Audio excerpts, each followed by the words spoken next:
So, out of the three things we wanted to understand, one is myself, the second is knowledge of existence.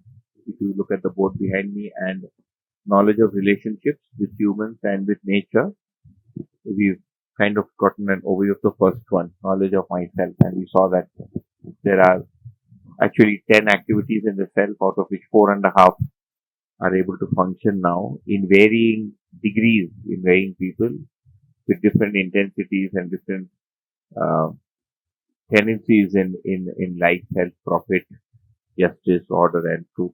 Okay. So for many of us, this vague feeling that there has to be something more, really is explained by the perspective of justice, order, and truth. Had it not been for this, we humans would have been very ruthless. If we only want profit, then the world would have been a very different place. Everybody would be trying to profit from everything. If we only wanted health, world would have been very different. We would not have been so unhealthy.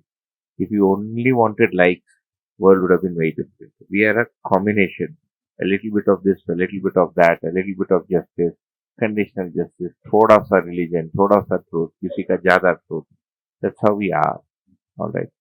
So we saw that, and so the other subject really was a relationship with the body as health.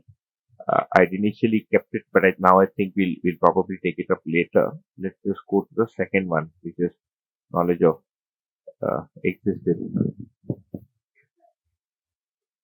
It's called Astitva Darshan Gyan. To recollect, we said I have to understand myself, I have to understand everything else besides me, and then I have to understand my relationship with everything. Yeah, ये clear है ना? ये याद है ना? These three things: myself, everything else besides me, and my relationship with everything. If you wanted to see it simpler, understand myself, understand relationship with family, with society, with nature. Same thing, just ordered differently. When I see myself, and the four dimensions come up: material, behavioral, intellectual, and spiritual. Through that, I'm able to see these four. If I didn't have any behavioral dimension, there would be no family. If I didn't have a behavioral dimension, there was no question of having any relationship. There was no question of feeling good or bad in a relationship, right? If I didn't have any intellectual dimension, there was no question of trying to understand what's there on Mars. I would just have survived like an animal and be happy with it. And what is the point of trying to understand where the world came from? Why does the apple fall? Where is all this coming from? It's coming from the intellectual dimension. Where are religions arising from? It is our need to find spiritual answers to our existence. So we have all these four needs. So we started with these four aspects, and then we found that we have to understand it in family, society, and nature. And then we said this is the three kinds of knowledge that we need. So that's like very brief in a nutshell.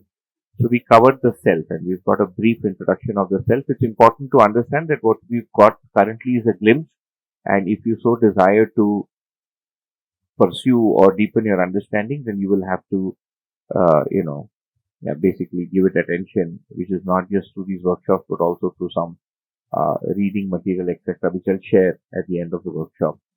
And if you recollect the last part of what I had said, because I know that we were kind of beat and we wanted to break for tea, and let's see, computer getting angry.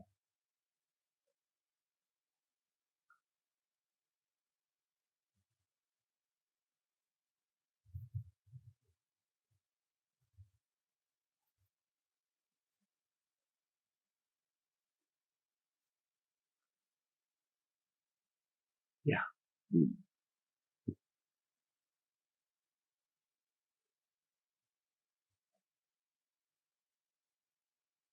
Okay. So knowledge of existence.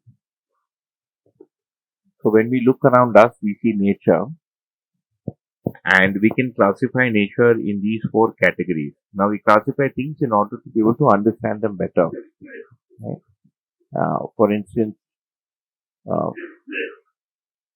we've covered the floor with this dari, and there are bed sheets, and there are the clothes we wear. They are all belong to the category of cloth or clothing.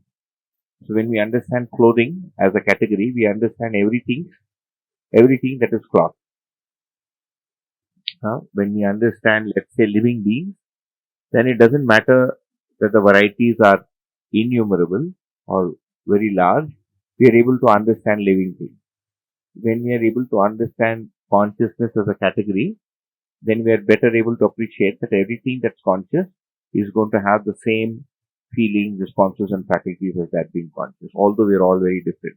You understand that? So when we understand something common in a category, we are able to understand the base fundamental, and as humans we have that need, because without that we are not able to really live efficiently, and it also is needed for our curiosity. So we're going to be taking these four orders. We've spoken about this very briefly when I drawn that eighth figure, and material order pretty much is everything that consists of stone, soil, the air, water, and all that. What is a plant order? It's called the plant avastha. Self-explanatory. Everything that grows, all these are called plants. Animal order. What is the animal order? Everything that we see as animals. Anything that moves, as flying, as swimming, as crawling, and so on and so forth. And then we have the human order. So the human order is now being called the Jnana Avastha, the knowledge order. Why is that? Because knowledge is the fundamental need for us humans. In all of nature, we humans are the only ones which are trying to know everything else. The monkey is not trying to understand me. The plant definitely is not trying to understand me, and definitely not the stone. Surely not the stone. So this is called the knowledge order. So we have these four orders, and you remember we also said that we want to understand the fundamentals. So when we say we want to understand existence, it's not infinite, because then there are so many subjects, so many kinds of plants, and so many species, then that would become a study in botany. So what do we want to do? We want to understand the fundamentals. Pre-knowledge,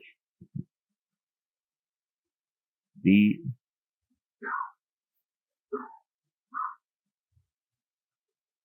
fundamentals of myself, fundamentals of existence, fundamentals of relationship. Okay, na?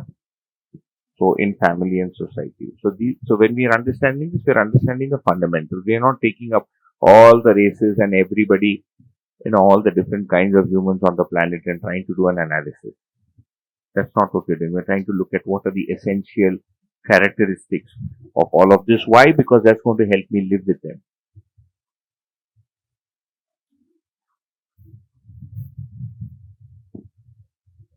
Which one? Yeah, sun, moon, stars, all of it is in the material order. So the planets themselves are in the material order. It's interesting. Our planet Earth itself is matter. On matter, you have plants growing, animals running, and humans flying. You need the first order. First order नहीं है तो बाकी नहीं हो सकता. If there was no planet, there were no plants. If there were no plants, there could not have been any animals. If there was no animal, there could have been no human. So in this order, we also see in these four orders that for the second one to exist, the previous one was a necessity. It's not possible for humans to exist in void and empty space. नहीं हो सकता. What would we do? So you need matter. And we are all made up of the same matter. But it's just the different combinations that make us so different. Yeah. So we already saw this a little bit when we understood, or when we looked at the activities in the cell, that these are the four dimensions to any entity or unit. And I'll just repeat them very, very briefly. The first one is form or roop. It indicates the appearance of the thing by which we recognize it. There. The stick. So form or roop indicates the appearance of the thing by which we recognize it. Okay.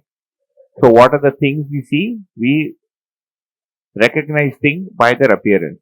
Then we have properties or gun. Everything also has an effect on its environment, which are its behavior or the properties it exhibits. So for instance, let us take a neem tree.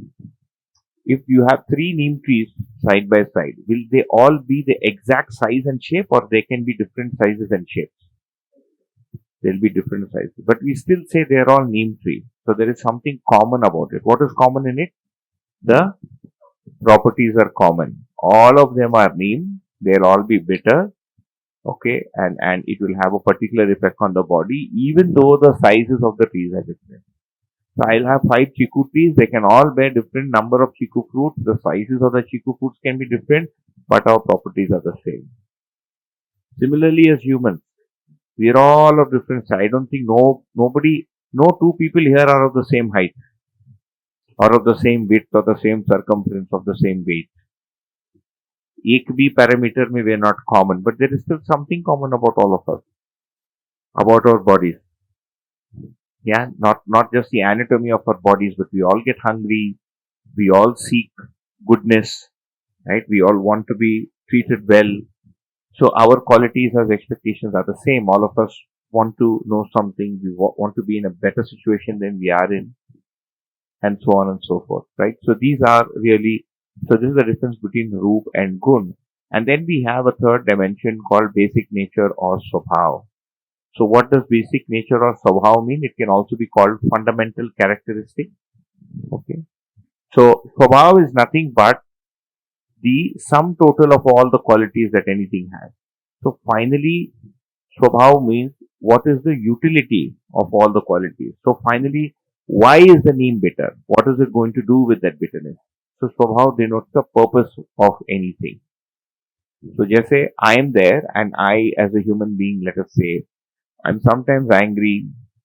I can be cruel with someone. I can be kind with someone. I can be generous with someone. These are my qualities. What is my final purpose? My final purpose is, what is the net effect of all these qualities on someone? So when we say this is a good person, how do we say they're good? It's based on the net result of everything of who they are. Not that they get angry once in a while, but they'll say, no, I saw the guy getting angry there. No, but that's only once in a while. Overall, he's a good person. We understand? So the net result, the net sum of all the qualities we have is called Swabhav. In other words, every order, so the material order, the plant order, the animal order has a certain value or participation it brings in existence. This value is called the basic nature or fundamental characteristic. Okay, and this is called Swabhav.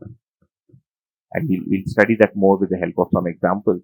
And then the fourth dimension really is called Dharma or innateness. We also gave it the term religion, which comes from the word religare. Each unit also exhibits an intrinsicness that cannot be separated from the unit. Okay. What does that mean? Like, I want to be happy. You cannot separate that from me. This laptop exists. You cannot separate existence from this laptop. A plant grows. I cannot take away growth from the plant. If it is a plant, it will grow. That's a dog. You cannot take away fear from the dog. It is going to be fearful for its life.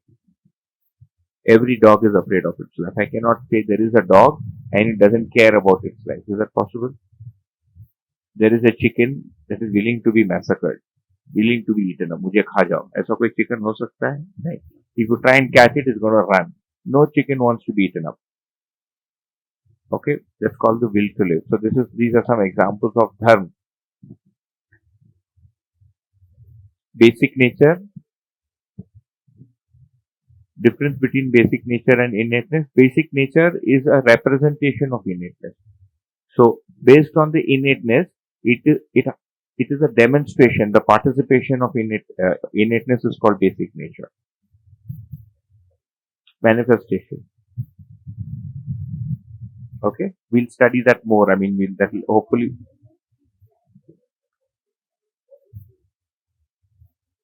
आएगा ना. So this is a table. What we have here are the four orders of material, the bio, plant or the animal order. In humans, we have two subcategories. Humans in illusion or underdeveloped consciousness, and awakened human or developed consciousness. Because we saw 4.5 activities and 10. 4.5 kriya and 10 kriya. Yeah, unawakening and awakening. So we will study the form, the properties, the innateness and basic nature. Appearance. We are able to see that these four are different based on the different features. We never get confused. We don't look at a monkey and think it's a man. We never look at a snake and think it's a plant. That never happens. When we look at the form, these four are totally distinct. And we recognize these four based on the form. Okay? And based on the various features, we are able to locate many species, subspecies, and also different races. For instance, we are from India, so most of us probably come from this Dravidian race. Some people like to think they are from an Aryan race. Then you see the features of people who are, let's say, from Southeast Asia and so on, all the way up to Mongolia. They're called the Mongolian race. Then you have Caucasians who belong to Europe. You have the African race which come from the African subcontinent. Correct? So these are all different races. Of what? Of the body. If someone matter, we are able to recognize it just from the form. You don't have to ask the guy his name. देख के पता चलता he is from the Mongolian race because the eyes are slitwise. But if we look at animals, what is the difference between animals and humans? Is human race the same? Are we a single species or are we multiple species? Are humans a single species or are we multiple species? Single species. If you look at in tiger, there are multiple species. There is a Siberian tiger. There is a Great Bengal tiger. There are multiple subspecies. We have different races, but the species is the same. They call it Homo sapiens. Now, why? Because the body anatomy is the same. All humans have a heart, right? All of us have two kidneys we're born with, unless there's a deformity. All of us have lungs. All of us have a gallbladder. We have two eyes, one nose, pair of ears. They're healthy and there's no problem. Then, 10 fingers on the hands and 10 fingers on the feet. The body anatomy is exactly the same. So even based on appearance, we can identify that all of us actually belong to the same race. And this will come helpful or will be of aid to us when we look at our relationship with society. How do we see people? Do we see them as belonging to another species? Like when I went to the United States for the first time, the board in the immigration counter said US citizens this side and it said aliens that side. If you go from another country, you're called an alien. Actually, the word alien means somebody who's not like me. Alag ko alien bolte hain. Yeah, but it felt very odd because for me, an alien or somebody who's not from this planet, like some other planet, right? Somebody who has claws and like is 10 feet in height or has a tail is what you would see in movies and alien movies. Why would they call us an alien? Because you're not a US citizen. And the interesting thing is if you become a citizen, then you stop being an alien. Then everybody else is an alien and you are an American citizen. Okay? You'll be a resident alien. Yeah, that's possible. So the interesting thing is our presumption of race based on form, really decides to a very large extent how we see each other and how we accept each other. Okay, so this is form. So that's one. The second is what are the things in that? So we already saw this. So you have soil, air, and water in the material order. We have plants, animal body, and the human body in the plant order. So you notice that we have the animal body and the human body. It is being said to be in the plant order. Why is that? Because just like plants, we also breathe in and we breathe out. So similar to a little sapling, and let's say you take the body of a small child, both of them breathe, both of them need some nourishment, they need some air, okay, they need some solid stuff, and they also need some water. And both of them grow, both the child's body as well as the plant body, both stay for some time and both start decaying after some time. So death is inherent to the human body, just like it is in the plant body. Whereas stones don't die because they never live. पत्थर मरता है क्या कभी? Does a stone ever die? No. It degenerates, but it doesn't die because it doesn't live, it doesn't breathe in, it doesn't take an input, assimilate it and multiply. Whereas we see that plants take in something, they multiply, and then one day they're gone. Like 20 years from now, these coconut trees would not be there. They would be replaced by another coconut tree. 50 years from now, none of us may be here. We may all be gone, except maybe one or two of the younger ones. I'll be gone for sure in 50 years. I'm 45 now. I don't think I'll live up to 95. The body is going to go. So, whereas I was not the same 40 years before. I see pictures of my childhood. I'm really tiny. And so what happens is the body is just like a plant. So it grows. So the human body is also the same and the animal body. So both have been categorized or bundled under the plant order. When we look at animals, what makes up the order, the animal body and the cell. And in humans, you have the human body and the cell. So animals also have the cell, just like us. A dog has it, chickens have it, elephants have it, tigers have it, alright, and lions have it. So you'll see that they too have the will to live, which is why when you try and catch an animal, it runs away. And in some animals, this ability is better developed because they can also take revenge. Like elephants are known to take revenge. Anybody lives close to where elephants are? Elephants in Shantidam. They're smart, right? They'll know how to come in. इनका जिधर मेकदातु बोल के एक जगह है. Is the join of the Kaveri and which other river? Arkavati. That's right. I knew it was famous because there was an Arkavati layout scam under Siddaramaiah last time. So I was trying to remember the name of the scam. Arkavati layout scam. Arkavati is a very beautiful place. The Sangam of two rivers. So, but उधर elephant menace है. So first time I went, they had solar fencing to prevent the elephants from coming in. But the elephants are not dumb. They know how to work their way around it. But a cockroach can't do that. That's the difference between an elephant and a cockroach. You know. So animals also have the self. What does that mean? Just like I want to live and I don't want to die, an animal too wants to live and it too doesn't want to die. And the will to live is not in plants. It's not there in plants. Okay?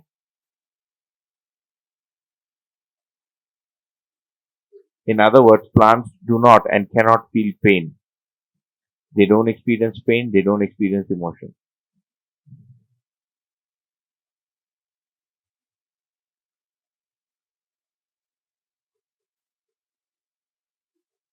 Okay?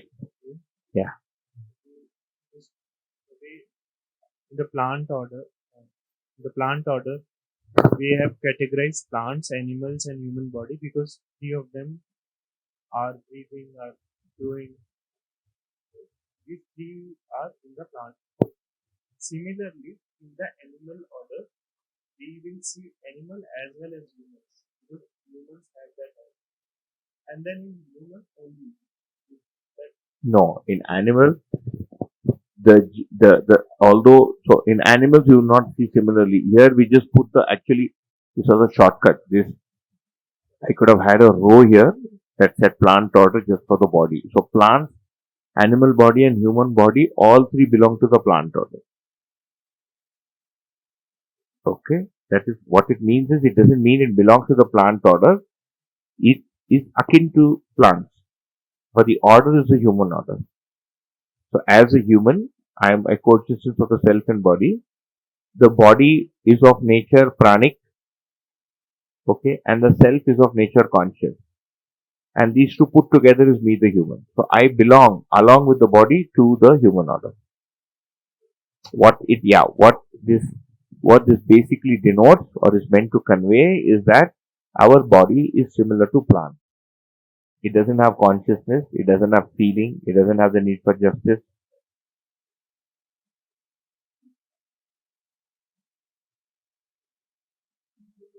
Huh? It has life, but it's not conscious. It lives. That's why we know there's a living man, there's a dead man. And then you have a conscious man and an unconscious man. You can have a living man who's unconscious. Yeah.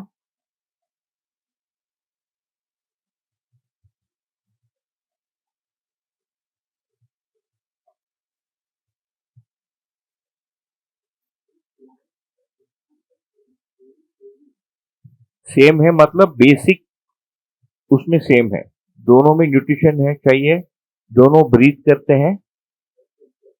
हाँ, physical chemical input चाहिए और कुछ छोड़ते हैं, जैसे plants gas छोड़ते हैं, oxygen छोड़ते हैं, हम कार्बन डाइऑक्साइड छोड़ते हैं। तो उसका जो फाउंडेशन ब्लॉक है प्राण का और इसका दोनों का सेल ही है ना।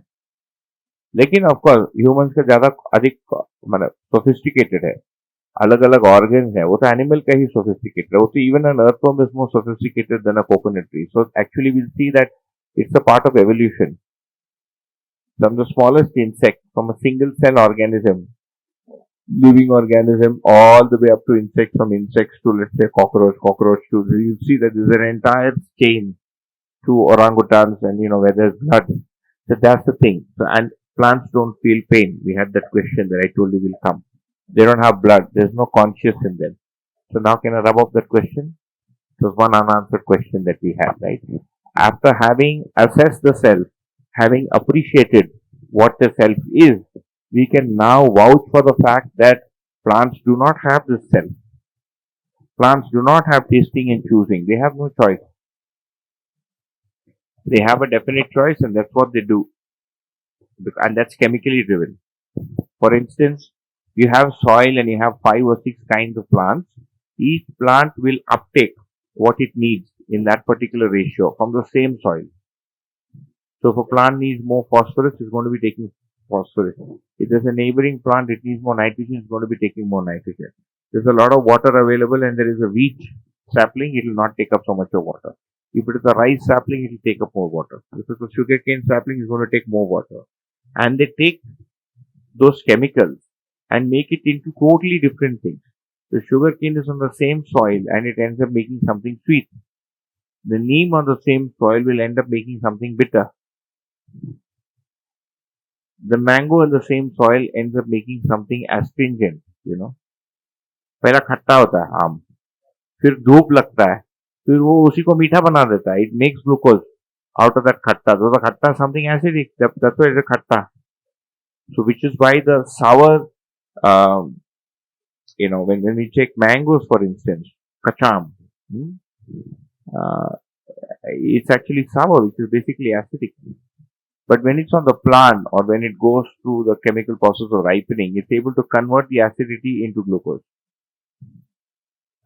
So that's another interesting thing about plants. They're able to make their own food and also convert it even though they're on the same soil. Yeah. So plants don't have blood. They don't have a brain. Okay. Animals and humans have a brain. Plants don't have brain. Some animals have blood. Some animals don't have blood. They have, like if you cut open a lizard, I don't think a lizard has blood. Lizard में blood होता है, just white or cream. Lizard में, हाँ, a little bit, yeah. Even earthworms have blood, but like a cockroach, right? It has some kind of pasty thing that really smells. Which is why when you squash a cockroach, it stinks. उसका white matter comes out, but it doesn't have blood. So there is no conscious in it. No self in the cockroach. You can kill as many as you want. Huh? Lizard also there is no self. Huh? Fish, not the small one. Chota machli doesn't have. The bigger ones have. Like dolphins, huh?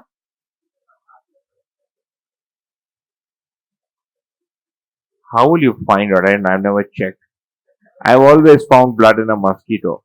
So we'll have to, I'm sure if you look it up, you'll find. But mosquitoes don't have a cell. For a cell to exist, it's not just blood. You need to have a developed brain that the cell can, interact with. Like we have a fully developed brain. Animals have a developed brain. Those animals that have the cell. And there are other animals which may have a brain but no cells. An ant, for instance, you think an ant has a head? It has a head. It's about a head.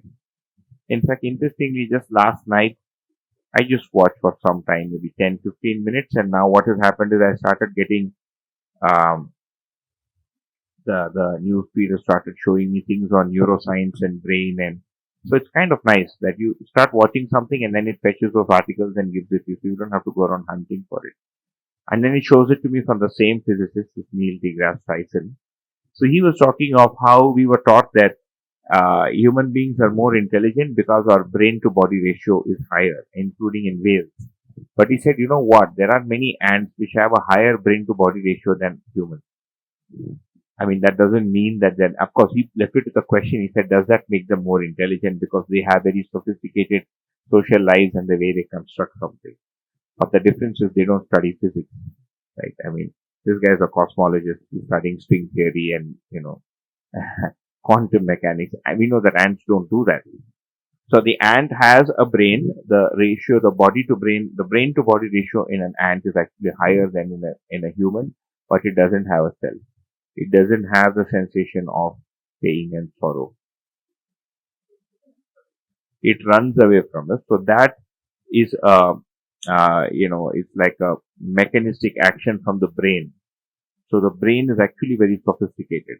So if there is light or any kind of movement, it's going to try and protect that body of that ant. So it's like a intelligent functioning computer. So in some animals which don't have the cell, the brain is a very, very highly sophisticated computer. It's like I have a drone and the drone is designed in such a way that if it sees a human, it will not go close. Let's say I have a khufia drone, a drone that has to hide from people. So it has all these sensors, right? So let's say I let the drone into this room and I program the drone in such a way that if it reads a human body based on its infrared or, whatever it is, sensor it will use, it is going to go to a place where there are no humans and watch you from there. I can design a drone like that, correct? But it's just a very intelligent, sophisticated computer. So for those animals that don't have the self, the brain functions as a very sophisticated computer.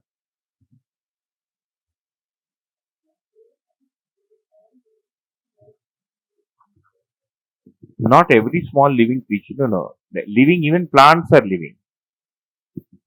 Plants are also living. This is non-living. All these three are living. In this living, some animals, so this is also living. Non-living, living. Body is living, and self. Then within animal body, with brain, without brain. In animals, some have brain, some don't have brain. Like an earthworm. Does an earthworm have a brain? वो वही है उसका they call it, what is it called, Gauri? Cell. It starts from the cell. No.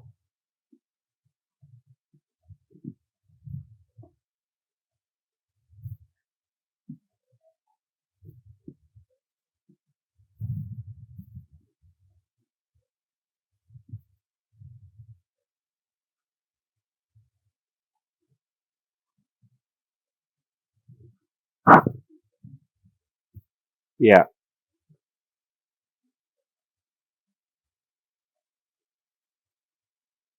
it's called something. It's called a nerve network before the brain. So it's like a network of nerves, neuronal network that are able to process. So that's how it would work in an earthworm or something else, because it also has directionality. See, like an earthworm goes in a particular direction, right? So if there's something in it which is propelling it in a particular direction, they can sense external stimuli. So that will be another interesting study. For now, what we want to distinguish are the broad categories. So there are some are living and non-living. First, yeah, if you want to put it here, maybe we can have a simplified diagram here.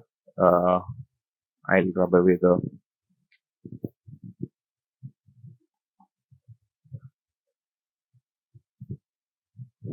So these are the ways. And why are we doing this? To help us understand existence. Because we live with nature, right? So then we know what is correct and wrong. So you have non-living, living, nerve cells, brain,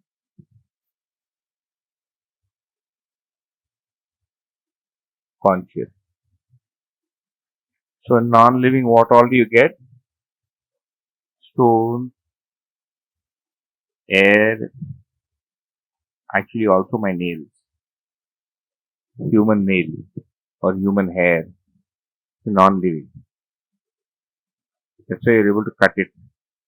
It's just like, this is basically just protein structures that a body pushes out in a particular, it doesn't breathe in. Living cells. So you have plant,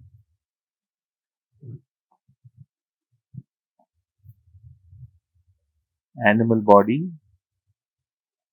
You can even have insects, and of course the human body. Very broadly, okay. Everything that you study under zoology would come here.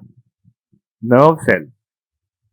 Now, in nerve cells, you're going to have the animal body, some insects, and the human body.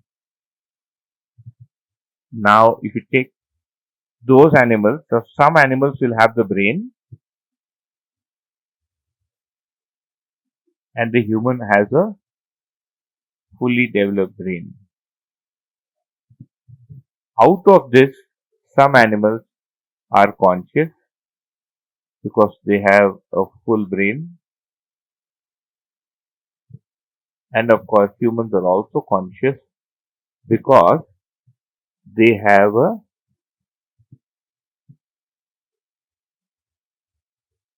full brain with the five senses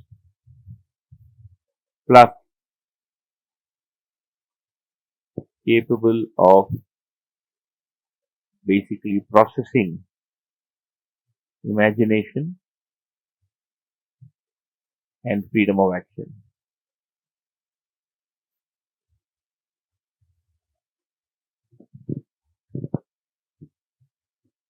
Like this morning, we had gone to the Goshala, and Devika said, a cow has given birth to a calf, a little white, beautiful thing. So there was the cow there, and there was the calf, and there was a man who was probably one-fifth the size of the cow, controlling the cow.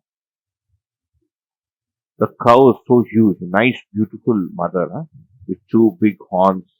यहाँ का local species very beautiful is there in that Goshala. You can go see it. Little just born last night. That calf is already this tall, इतना बड़ा है, and fully fit. Okay, and the man cleaning it up and directing it is one-fifth the size, and he was pushing it and he had tied it, and it's the man's imagination. They put it inside the room. He knows what to do with a cow that has just given birth to a calf. It's all inside him. The cow is being completely regulated by that man. He will decide when to allow the calf to feed. The cow can't decide for itself. The cow is conscious. It feels pain. Its body has blood. It has a brain. Okay. And it can feel pleasure and pain. Okay. So this is the distinction that we can make. Very, very, very kind of broadly. So you should not eat cow ethically. Yeah. If there is an ethical reason for not eating, then you should not eat anything that feels pleasure and pain because you're taking away its life from it. So not just cows, it includes all other animals that may feel pain, including monkeys and dogs, and because people do eat monkeys and dogs. There was a case 5 years before in Bangalore, they caught hold of 5 people from some particular state in India and put them in jail because they ate up their pet dog.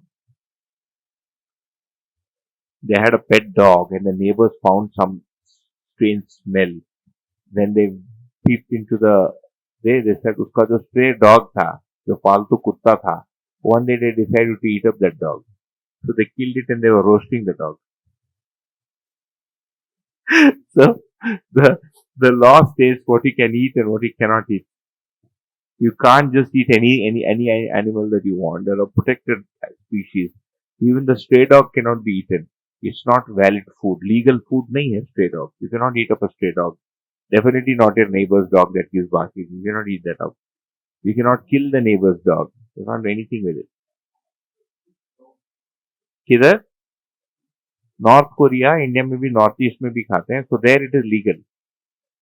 But all animals that feel pain, I mean, if you're looking at ethics, what is ethical to eat, what is not ethical to eat, if you really see here innateness, there is a will to live in animals, which is written here. There is expectation to live in the self or jivan in many animals, and in humans there is an expectation to live with happiness, even in underdeveloped humans. So wherever there is pain and will to live, then it's an ethical question of whether it is correct to take away the right to live from something. Just like I don't want to let go of my body. You come to me and you say you're looking very tasty, I want to eat you up. I don't want to be eaten. अरे यार क्या बढ़िया लग रहा है तो तुझे मैं खा जाता हूँ. No, so you can't. It's not on. Ethically, see, you can forcefully. You can still eat me up. You can tie me up, chop me up, eat me up. People do that. Rarely cannibalism. They wish to do it, but I'm going to suffer pain. तो self वहीं पर आएगा जहाँ पर fully developed brain. ये हमेशा Yeah. Otherwise, the self cannot interact with that body.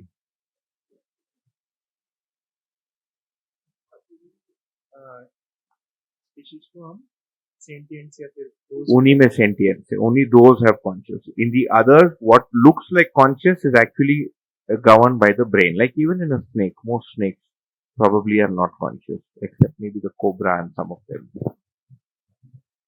So there are ways to find out what is.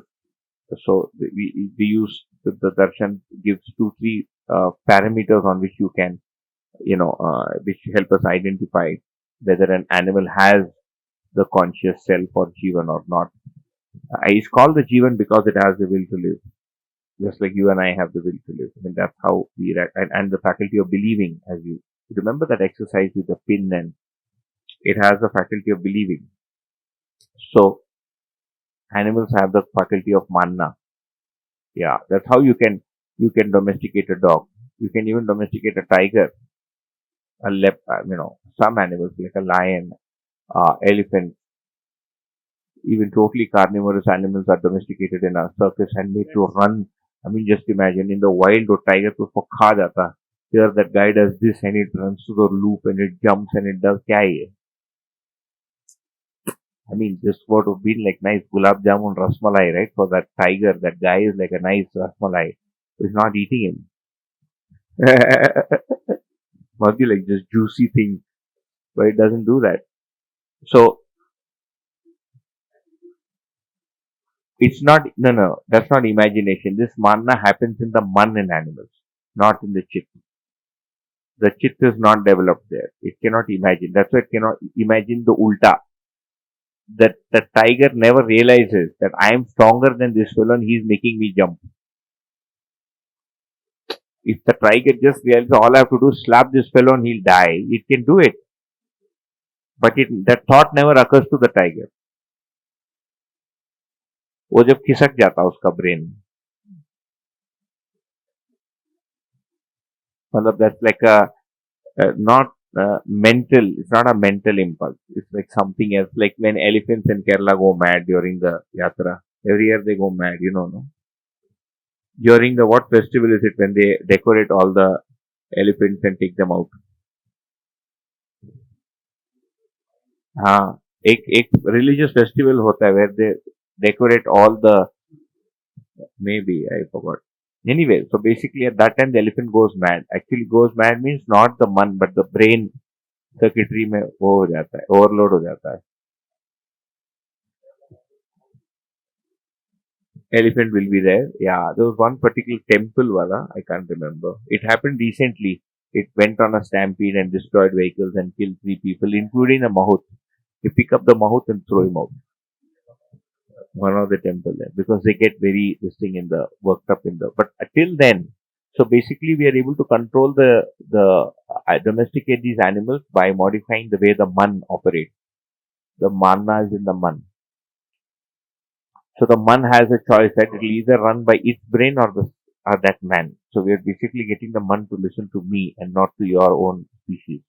That's how the tiger is able to uh, jump in loop, because its own natural instinctive tendency is to attack the human. If it is controlled by its own DNA, it should be attacking me because I am food for it. आप कुछ बोल रहे थे? Hijacking, yeah, kind of hijacking. When we doing the man, yeah, that will be. You basically hijack it. Some faculties in it. It still needs to eat. You cannot make it eat benda palya. But yeah, some parts you can. It still need meat to survive. Now make it a vegetarian tiger, not possible. People are vegetarian dogs. I have a neighbor who has a vegetarian dog that has grown up eating only organic food. It's an organic dog. Because they eat organic, so they get, that day he was walking on the street and I said, where are you going? He said, to get milk. I said, oh, you get milk at 7 p.m. He said, yeah, for the dog. I said, you get organic, what? He said, Deshi Gai ka doodh. I said, you give your dog Deshi Gai ka doodh.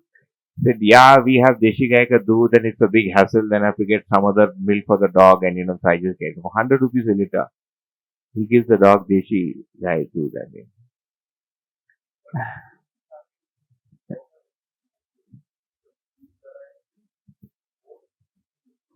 Vegetable food to the dog, yeah. Curd rice, yeah, yeah. South Indian dog, yeah. Yeah. My party, my grandmother, when she was in Pune, she was a keen observer of things, she'd be sitting there, these old parties, nannies, they don't have much to do. They'll be looking around, watching what's happening. So she'd be sitting in her garden, sees sometime that sparrow will come sit there and fight with the other sparrow. This is the thing she'll be noticing. So once there was some food left, and I said, let's just give it to the dog. Let's not waste it. And she said, no, it won't eat it. I said, how do you know? He said, it's a Pune dog. It only eats chapati. The Madras dog eats curd rice. I said, what nonsense. I mean, it's a dog. It'll eat. I went and put the curd rice. The dog came, sniffed and walked away. Didn't eat. The Madras dog eats curd rice because it's used to eating curd rice since its childhood. So this is what you get used to. That's why when if you don't eat roti and you're a pure rice eater, you'll have trouble here. Even us. When I worked in Bangalore, I worked in Robert Bosch, and there was this boy who was from Kanyakumari. We used to have lunch together. His name was something Iyer, I forgot the name. So one day he said in Tamil, he said, I'm frustrated of North India. I said, what North India? We're in Bangalore. He's in Bangalore and he said, I'm very bored of North India. I'm going back. I said, but you're in Bangalore. Why are you calling it North India? He said, two reasons. I said, what? He said, wherever they started serving chapati with lunch, it means North has started. Okay, number one. Okay. Number two, he says, Bangalore is the northernmost part of India I have come to. For him, it was, directionally north. वो ऊपर ही नहीं गया. He went back to Kanyakumari. He said, I am not going above. He didn't explore. अस्तित्व दर्शन तो बहुत दूर है. वो बैंगलोर दर्शन करके वापस आ गया. So, those animals that we can manipulate, whose behavior we can manipulate, where there is manna, believing there is jivan, there is a self.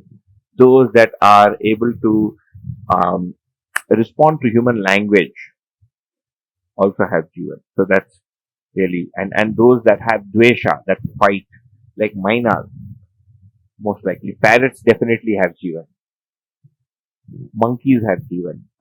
It's the difference, and you can also know by looking at them. When you look at an animal that is conscious, you will get the feeling that there is something in there that is looking back at me. आपको ये sense आएगा that there is something watching me. You will feel watched. You will not get that feeling with an ant. You stare at an ant कितना भी, you will not get the feeling that the ant is looking back. आपको पता है there is something there like me looking at me. You will get this feeling, very vague. But once you notice it, it's hard to get rid of it. They'll know it's watching me. Which is why when we used to go to temples, my mother would say, don't look at the at the monkey. The monkey gets aggressive. If you look at the monkey, aggressive हो जाता है वो. You don't look it in the eye. आप नीचे देख के चले जाओ, it's fine. It feels threatened. I got the same feeling when I traveled overseas. I was in Germany in a subway, and there were these. They're called, what are they called? Punks, redneck. कुछ तो नाम तो मैं भूल गया. These guys with colored hair. One side will be orange and one will be pink, and there'll be a brown offshoot from here. Skinhead. That's the name. He'll know. इसका some name. Punky बोलते हैं, skinhead भी था. So I was warned that if you're using the subway at night and you see some of these guys, don't look them in the eye. Just look down and get out. He said, if you look at them, sometimes they get aggressive because they feel threatened.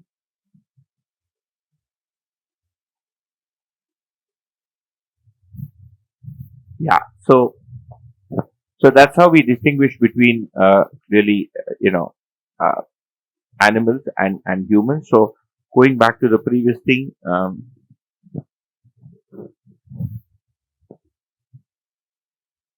okay.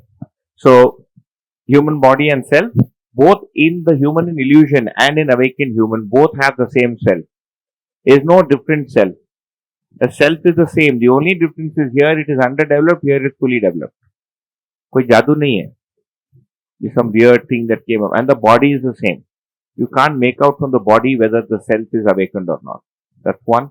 The properties. So what are the qualities, for instance, in material? We'll say heat, sound, electricity, rusting. These are properties of matter. Okay. Bio, plant order, bitter, acidic, astringent, poisonous, are all, like the datura plant is poisonous. Okay, these are all properties of the bio order. Properties of animals, faithful, aggressive, brutal.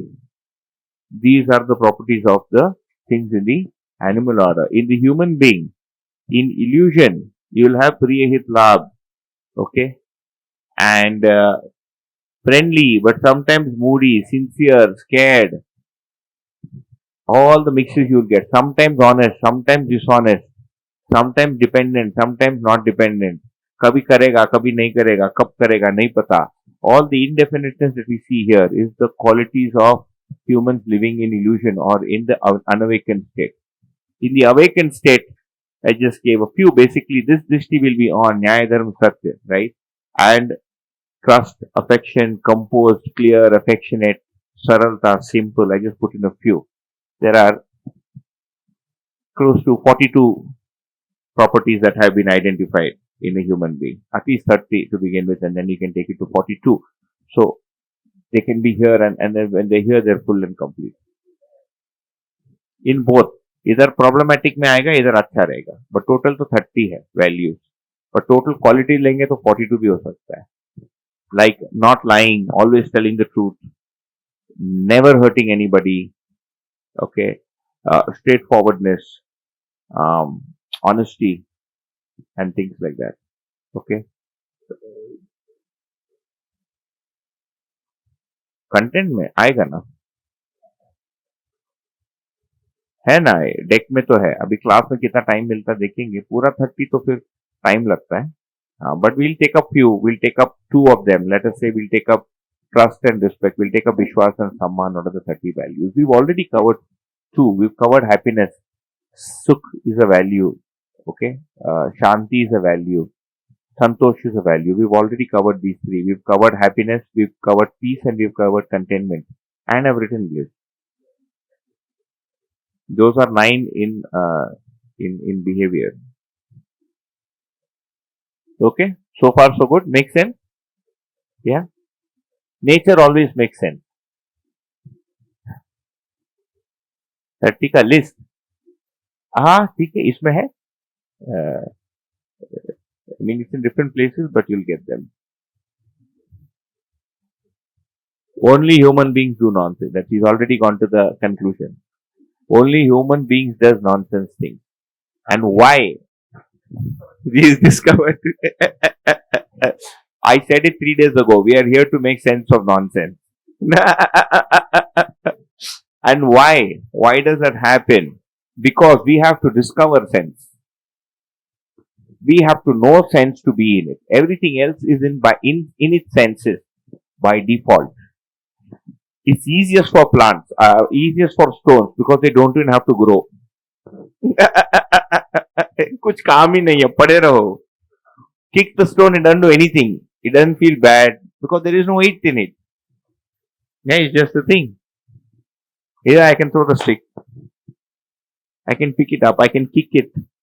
I can do water. You will feel bad that I threw a stick at you, but not the stick. Yeah, I can put the chair. No pain. Because animals don't do nonsense. So why is that? So in plants, to answer that, so let's just go ahead. That's called inheritance, and that's very beautiful the way it's come here. Inheritance means what is the behavior deriving from? Where is its behavior deriving from? Okay, it's called anushangiyata. According to what does it function? In material or padar, the atom will function according to the constitution. So if it is an atom of two, particles, it is going to function like that. Like all, for instance, is the atomic formula of all gold atoms the same or is it different? The same. Atomic weight is the same. Number of particles is the same. H2O water. Will all water be H2O? Or there can be some water that is H2O2? No. It is H2O2, it's a different compound. H2O3, different compound. Hydrogen sulfide, H2S. If the two hydrogen sulfur, all sulfur will have H2S. If it is H2S, it will behave like sulfur. So this is called constitution conformance. In plants, the conformance is according to seed or beej. If I have a neem beej, it will give rise to a neem plant and a neem plant only. It cannot give rise to a mango plant.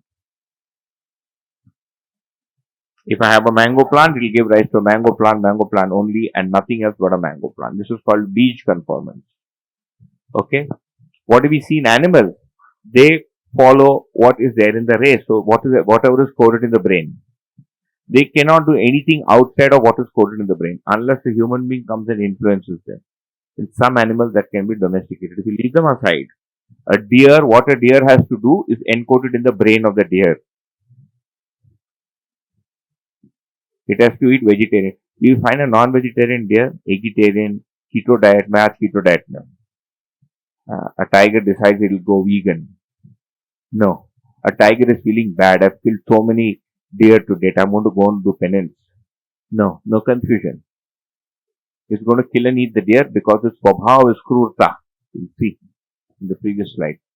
But here really, the animal is according to its race. The human being, the human body functions according to the body, the brain. What does that mean?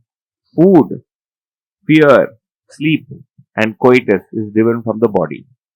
Before you reach puberty, you will not have the feeling for doing coitus. नहीं आएगा. वो body से ही नहीं बनेगा. You need that puberty to happen in the body to go there. Like a 4-year-old child, he doesn't know what sex means. It has no imagination of sex. Even if you describe it to it, it will not be able to imagine it. उसको body में बन ही नहीं सकता वो. मतलब brain, no, it cannot come. But for the remainder of our behavior, we are really dependent on the Jivan activities, on our sanskar. Okay? So because the Jivan is fully developed, the brain is fully developed, and we have imagination in human beings, now we can imagine that we are animals, we can imagine I am a plant, we can imagine I am a padarth also. Because of our imagination, we are driven by our sanskar or our understanding. So we behave according to the input in the Jivan, in the self. And this is what makes us nonsense. Yeah. Because we have to figure it out. So the only difference between us and everything else is we have to figure out how to be. Everything else is already the way it should be. And how does that happen? By having knowledge. Not by eating. By eating, the body will be taken care of. But there will be no growth in the self. Which is why I can't eat my way into happiness and knowledge. Sunna padta hai. Like even in education, right? You put our children into the best of schools with granite flooring and an air conditioner. If the child doesn't pay attention, he doesn't understand. आप 10 लाख का भी fees दे दो, 50 लाख का fees दे दो, 1 करोड़ का fees दे दो, which is why knowledge can't be bought. I mean, let's say I have a lot of money. I give Harvard a 10 million donation. They'll give my son admission. These colleges do that. That's how George Bush Jr. got in. They said he was not fit to go to Harvard, but he ended up going there because his father was an Harvard alumnus and the family had made a lot of donations. It was George Bush chair, I think. Yeah. But does that make him as intelligent? Can he get as much knowledge or understanding as others? No, he has to pay attention. So the only thing we need to function properly is really right knowledge of how to function, and that is, like I said, either our boon or our curse, and we can't do anything about it. Once you develop beyond the man, then it will not stop. Once the thoughts are started, you have to sort them out. Now there is no going back. Handle it. Why? Management principles work only for so much time. So the only way to handle it is via having knowledge, by going through this comprehensive understanding. Otherwise, the way people handle it is if you get angry, count to 200, think of Lord Krishna, and maybe he'll help you. All that will help for some time. As in, try and imagine something. Uh, go for counseling sessions, go for therapy, get a head massage. Works for some time. That's why no matter how much you massage my head, understanding will not increase because understanding really is a non-physical phenomena. It's weightless. You cannot see to the eyes. Right? It's not material. It cannot be. I can't transfer respect to you. I can respect you, and if you accept it, you will experience it. But it can't really be transferred to something physical. And that's why this workshop cannot be charged. Because what it is selling has no weight. And you cannot sell or buy something that is weightless, that has no form. How will I sell it? Yeah. The only thing that's being transmitted is words. And if you pay attention to those words and if you find the reality corresponding to those words, it makes sense to you. It makes sense to you when you say this looks true. This seems fine. It makes sense. Hmm? So that's in a nutshell. The sanskars are their upbringing. So the sanskar come from two things. One is what are called as purva sanskar, past impressions from a past time, and the ones that have been picked up this time. So, past time is past time. Before the present is past. Little before day one also, from like the 5th and a half month. From the womb and sometimes from before that also. Huh? Previous womb.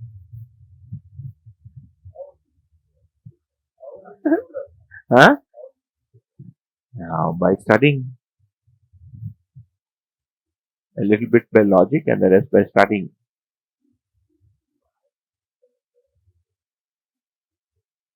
पूर्वाग्रह पूर्वाभ्यास इतना नहीं आएगा वो अध्ययन के लिए we can use it but when we proceed with this we will see evolution. So basically the jivan, like we said, is the self. See, we said it is weightless, the activities are continuous, okay, they are inseparable, and we'll also see that it is indestructible. You cannot destroy yourself. Even after you've destroyed yourself, you will be there to see that I've destroyed myself, so you will still be there.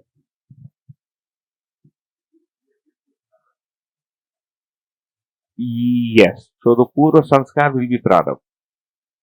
Okay. So the specific impressions that are there in the Chit, the development of the Vritti, the way the Man has developed, starts, let's say, for simplicity's sake, starts with the womb. So the mother's thoughts and the mother's images and the mother's mindset does make a difference, a direct impact on uh, the functioning of the other. It is ingrained by the self, the conscious self, whilst being in the womb, and then when it comes out, it starts observing and absorbing. Like that little kid, 1 year old, is already absorbing so many things. I mean, one of the reasons I got my daughter here was to allow her to absorb. Because she grew up in a place like this, and then we had to go back to Pune, and then she sees people eating pizza, and she asked me about sunroof car and बकरी टंगा है मेरे main road पर क्या करूँ ना two dead skinned goats strung out, very gross. In UP or somewhere in NP, I think they've come up with a rule to say that you cannot keep it exposed, you keep it inside. I think we should help the people who don't want to see it.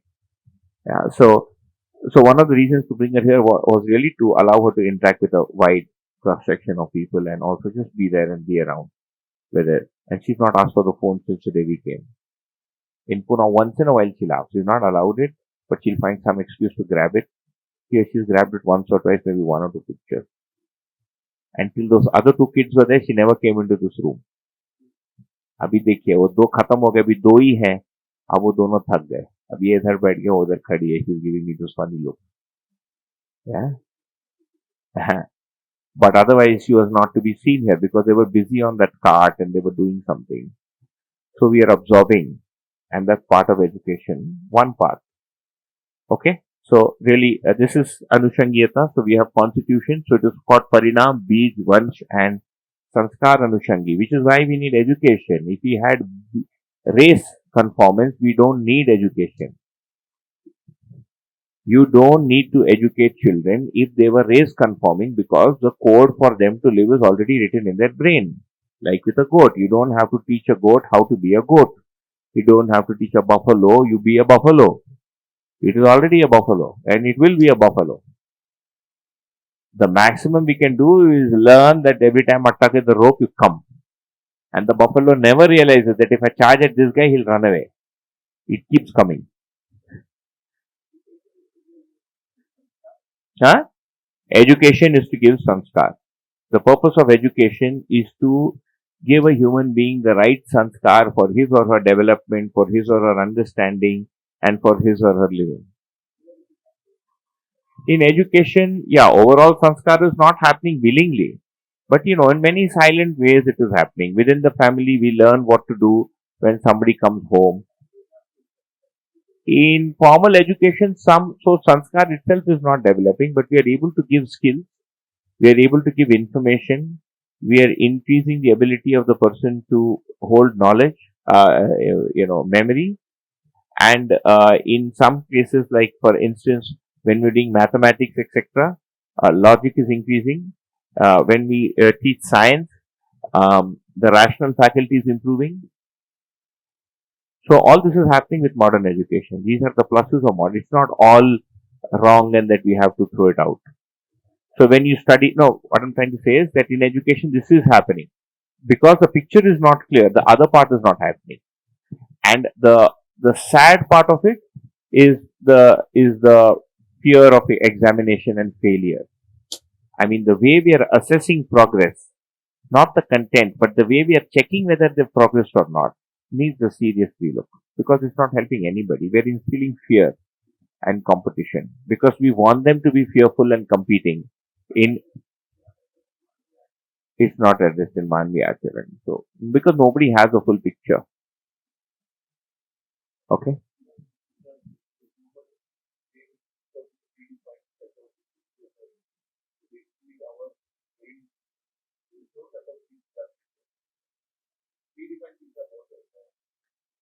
We don't have predefined images. We can decide what we want, but the problem is that the outer limit of what we can do is defined by our happiness and peace and contentment. So if you do anything that is not according to the way reality is, you will get a punishment, and that punishment is unhappiness or conflict or discontentment. So we have the freedom of imagination. I can presume that I want to fight with the entire world and live, and that's my life. But the result will not be in my hand. So the beautiful saying is, मानव कर्म करते समय स्वतंत्र है, भ्रमित मानव, लेकिन फल भोगते समय परतंत्र है. So a man living in illusion is free at the time of partaking in action, correct? But is enslaved when getting its result. तो झगड़ा करते समय हम स्वतंत्र, बट फल तो आएगा झगड़े का दुख, एंड उस समय परतंत्र हूं. At that time I am enslaved. I can be diabetic and still eat sugar, but the result of eating sugar I have to, मुझे भोगना पड़ेगा. एंड फॉर जागृत मानव, awakened man, it is said, कर्म करते समय फल भोगते समय दोनों समय स्वतंत्र है. So you remember one of the last point we wrote, number 9 in the problem in the 4.5 क्रियास, is not स्वतंत्रित or not self-regulated.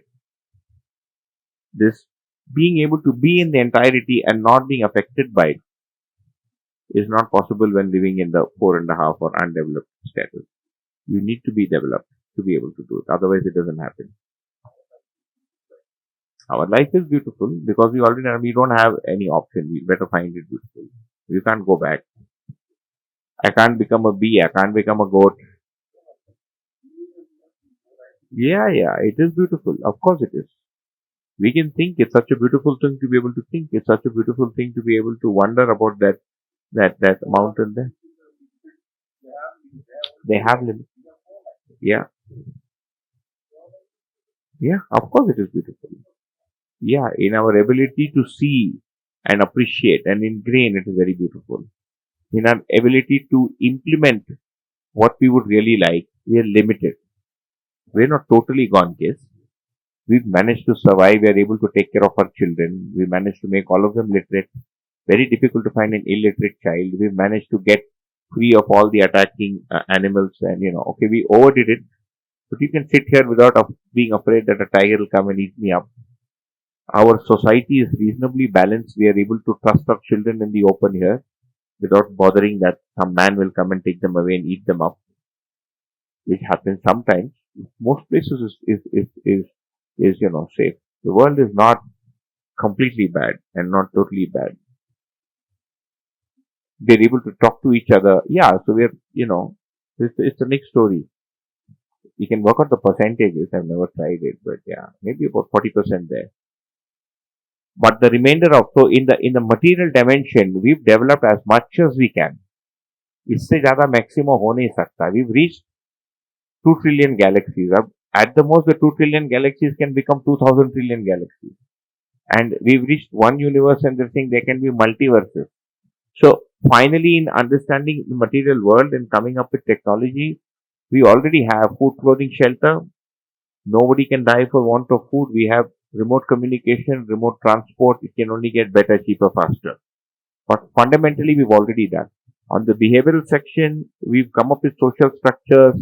Families form society. We have social systems. We have democratic systems. You're protected by law. You have rights within law. All that are developed. Intellectually, we've developed by understanding psychology. We use our intellect to understand nature. But on the whole, we've not been able to use our intellect to understand ourselves so much. When we try to understand it, then वो extremist हो गया, spiritual हो गया. So if it's spiritual, then nothing exists. मैं नहीं हूँ, किधर चले गया? So and actually there are very few takers for that now. Who doesn't want to exist?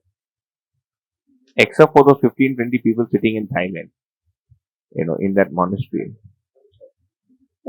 There are 25 people there who are trying to prove or discover that they're not there, to discover the anatma, and it's very tough and commendable. But you see, nobody else wants to be that way.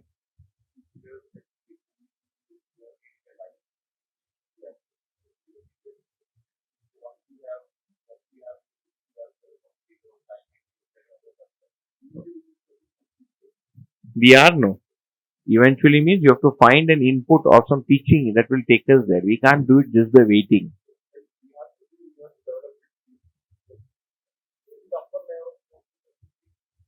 It will not happen automatically. So the way it happens in humans is somebody finds out something and they come and tell everybody else. Somebody finds out that the earth is a sphere and they go and tell one person and 2%, and slowly it becomes everybody's knowledge.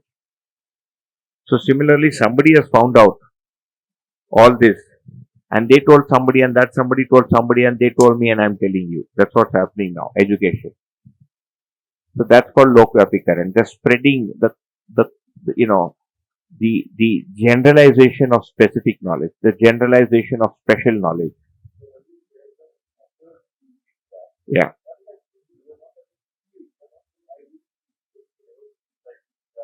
We're telling both. We're telling the theory and the method. Both. Yeah, yeah, it is good only on method, but then you also need to know where the method will take you. But figuring what you're okay, maybe we're saying the same thing, but the theory really here means the direction in which you're going to apply the method. That is theory. Where will you apply the method? I have to pay attention where? I'm already paying attention somewhere. No, you have to pay attention to this activity called Vishleshan. So you have a word Vishleshan, analysis, it does this. So now you know what direction to look for in and what to look for. And then you say, okay, yeah, I do analyze. But if I don't say Vishleshan and I don't give the input of Vishleshan, I say just pay attention, what are you going to see? You'll see stars. So I can see stars. I think I'm becoming awakened. Nothing. You're looking at the reflection of light in your eyelids. You know, when you close your eyes and sit in meditation, what do we see? Nothing. We see darkness because there's no light reaching the optical center. And we think that's gyan. That's nothing. It's emptiness, depression pattern. And sometimes there's from the stored light, I mean, memory of light inside that probably light is being shown. Huh? Eventually reduces and you fall asleep. Eventually it reduces and मैं ध्यान में बैठा तो नींद आ गई सो गया. So the thing is not so one is the method, but you need the input also. Okay, so the activity here is physical, chemical in the material. In the plant, animal, and human body, it is physical, chemical plus prana plus breathing. And the activity in those animals that have the self and the human is conscious or jivan. संस्कार दीदी जो technical definition है वो तो पूर्णता के अर्थ में संस्कार are the acceptances or the impressions I have in the self. Usually, the easiest way to start understanding sanskar from are the views, opinions, and impressions I have. Okay, second is maybe some of the choices I make. What do I choose? So if a guest comes, do I eat first and then feed them, or do I feed them and then eat first? This is one sanskar. Very small sanskar. Do I waste water? Do I take care of water? Basically my attitude towards material things, my attitude towards humans, my attitude towards my body is one kind of sanskar. My ability to understand, my need to understand is another level of sanskar. So you will find sanskar in the man, sanskar in the way the vritti operates, sanskar in the way the chitta operates. This is sanskar. And then finally we'll find sanskar in the buddhi. So that's kind of out of scope now. Okay? Yeah, yeah, yeah.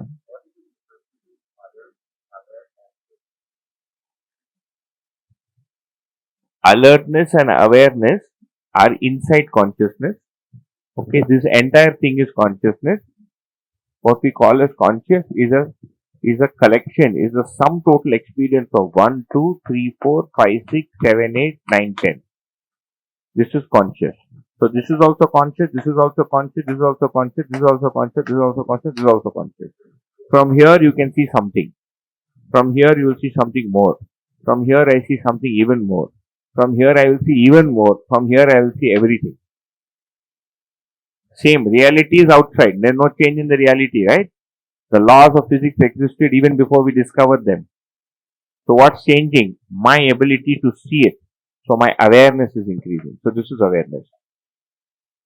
So what is alertness? Alertness is when every behavior I do in the external world is according to my thought and my thought only. Pre-decided thought is determining every action of mine is equal to alertness. Awareness, I am able to see all my thoughts at all times and I know all my images at all times and they are never wrong. That's called awareness. So awareness exists. That means if you see awareness is existing in all the activities. So each activity is aware of the other activity. So for instance, that day when we did, when we were trying to ascertain the difference between the self and the body, and I said, let's breathe and watch the breath coming in and out of the nostrils. And the question that was asked is, who's watching the breath? And we said, I. Yeah? After some time, we said, I am watching the breath. I am not the breath. It's very clear. I am able to watch the breath. And how is that? So who's watching the breath? So when I'm watching the breath, the man is becoming aware that the breath is happening in the body. Okay. And if I say somebody was aware that the man is aware, that is the vritti. When I ask the question, who's watching the breath? The sound came, you translated it into meaning, it became an image in you, then you directed your attention to the man and the man is watching the breath. The vritti got to know that the man is watching the breath. So each activity in the self is able to become aware of the previous activity. This is awareness. It goes up. Okay. So we'll stop here. We've run well into lunch time. We need about 5 minutes as part of the workshops that have been being conducted. This is my first time conducting one here and also with a stick. At the off muddy, I think.